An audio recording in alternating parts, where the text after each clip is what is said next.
మహాత్ముల స్ఫూర్తితో దళిత బహుజనుల ఐక్యంగా ముందుకు సాగడమే వారికి అర్పించే నిజమైన నివాళి అని ప్రముఖ వైద్యులు డాక్టర్ ఆనంద్, రాష్ట్ర SC corporation director Valluru Raja, SC ST vigilance and monitoring committee సభ్యులు డోకుబుర్ర భద్రం మాస్టర్లు పేర్కొన్నారు. కాకినాడ నగరంలో స్థానిక జగన్నాథపురం ఘాటీ సెంటర్లో బహుజన మహనీయులు మహాత్మా జ్యోతిరావు పూలే, డాక్టర్ బిఆర్ అంబేద్కర్, బాబు జగజ్జీవరావు, మాన్యశ్రీ కాంశీరాముల జయంతోత్సవ కార్యక్రమాలను దళిత, గిరిజన, బీసీ, ముస్లిం, క్రైస్తవ ఐక్యవేదిక, ఆటో యూనియన్ సభ్యులు ఆధ్వర్యంలో డోకుబుర్రం భద్రం మాస్టర్ అధ్యక్షతన ఘనంగా నిర్వహించారు.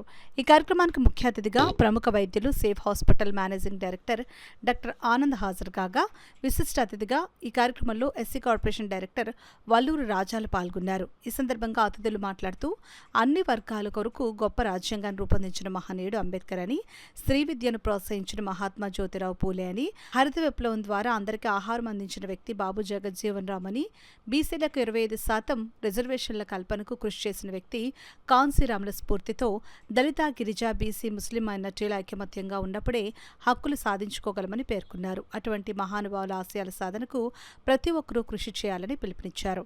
ఐక్యవేదిక అధ్యక్షుడు డోకుబుర్రం భద్రం మాస్టర్ మాట్లాడుతూ దళితులు మహాత్మా జ్యోతిరావు పూలే, డాక్టర్ బిఆర్ అంబేద్కర్, బాబు జగజ్జీవనరావు, మాన్యశ్రీ కాంశీరాముల జయంతి, వర్ధంతి కార్యక్రమాలను చందాలతో కాకుండా సొంత ఖర్చులతో చేసి ఆ యొక్క మహా వ్యక్తుల విలువలను కాపాడాలని కోరారు. అనంతరం రాష్ట్ర ఎస్సీ కార్పొరేషన్ డైరెక్టర్ వల్లూరు రాజాను ఘనంగా సత్కరించారు.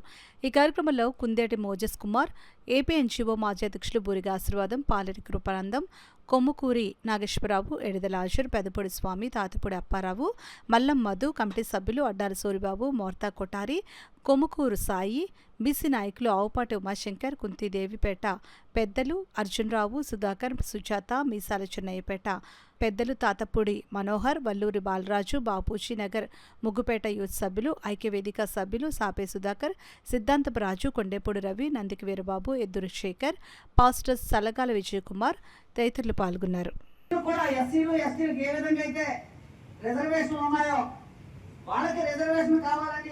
ఆయన రౌండ్ టేబుల్ సమావేశంలో ఇంగ్లాండ్ లో మాట్లాడితే జావా జవాల్కర్ అనే మహారాష్ట్ర చెందిన వ్యక్తి టెలిగ్రామ్ ఇచ్చి అంబేద్కర్ బీసీ నాయకుడు కాదు, గాంధీ పటేలే మాకు నాయకుడు అని చెప్పారు. అందుకే ఈ రోజున బీసీలకి నియోజకవర్గాలు లేవు, ఎస్సీలకి నియోజకవర్గాలు ఉన్నాయి, రిజర్వేషన్లు ఉన్నాయి, రాజకీయ నియోజకవర్గాలు ఉన్నాయి. మరి బీసీలు ఈ విషయం ఎందుకు గమనించడం లేదు అర్థం కావట్లేదు. ఆయన మా నాయకుడు కాదు, అంబేద్కర్ షెడ్యూల్ కులానికి సంబంధించిన ఈ రోజు 25% బీసీల రిజర్వేషన్ అనుభవిస్తున్నారు అంటే దానికి ప్రధానమైన కారణం కాంశీరామ్. బీసీలు ఈనాడు రిజర్వేషన్ అనుభవిస్తున్నారు 25% అంటే దానికి ప్రధానమైన కారణం కాంశీరామ్. మండల కమిషన్ వేయడానికి, మండల కమిషన్ ఆమోదం చేయడానికి పోరాటం చేసిన మహోన్నత వ్యక్తి కాంశీరామ్. భారతదేశంలో ఉద్యోగ కల్పన ఈనాడు అందరూ భోజనం చేస్తున్నారు అంటే కారకులు జగజ్జీవన్ రామ్.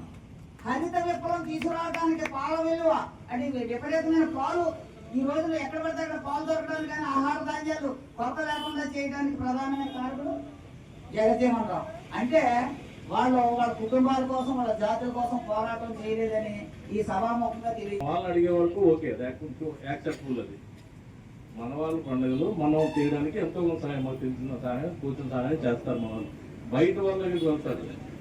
ఒక మన దగ్గర ఉన్న 9 హాస్పిటల్కి సత్యాస్కి ఇంకొక అలా పక్కన వేరే చక్రపాణి గారి హాస్పిటల్, ఇలా ఊళ్ళో ఉన్న డాక్టర్స్ అందరి దగ్గరికి వెళ్ళి అడుక్కోవడం అనేది నిజంగా మేమైతే తల ఈ చక్రం పెట్టుకున్నట్టు ఫీల్ అవుతున్నాం.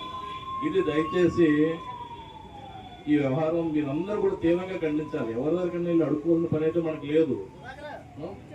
అలాగే ఇప్పుడు భద్రం మాస్టర్ ఒకటి అడిగారు.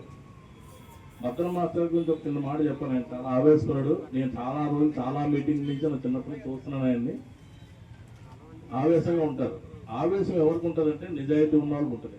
నాకు తెలిసి ఆవేశపడి ఇలా మాట్లాడుతున్నారు, వేలెత్తి ఇలా మాట్లాడగలుగుతున్నారంటే ఆయనలో నిజాయితీ ఎంతో, నిజాయితీ లేకుండా మాట్లాడలేరు. ఆ మాటలు రావు. ఓపెన్గా చెప్పగలిగారు. ఈ సాఫ్ట్ గురించి కానీ లేకపోతే అక్కడ విగ్రహాల గురించి కానీ చెప్పగలిగారంటే ఆయనకి నిజాయితీ ఉంది లోపల. అదే నిజాయితీ మనందరిలోనే ఉండాలి. ఏం చేసినా నిజాయితీగా చేస్తాం, అందరం కలిసి ఉందాం. మనలో మనకేమి డిఫరెంట్ క్యాస్ట్లు, డిఫరెంట్ ఇవి లేవు. న్యాయ ప్రకారం ఏం జరగాలంటే అది దొరుకుతుంది, ఎవరికి ఏం దక్కాలో దొరుకుతుంది. దానికి కూడా అసలు అబ్జెక్షన్ కాదు, మనం కూడా దానికి ఎగ్నెస్ట్ గా అసలు ఏం చేయకూడదు. ఇది కూడా చెప్తున్నాను.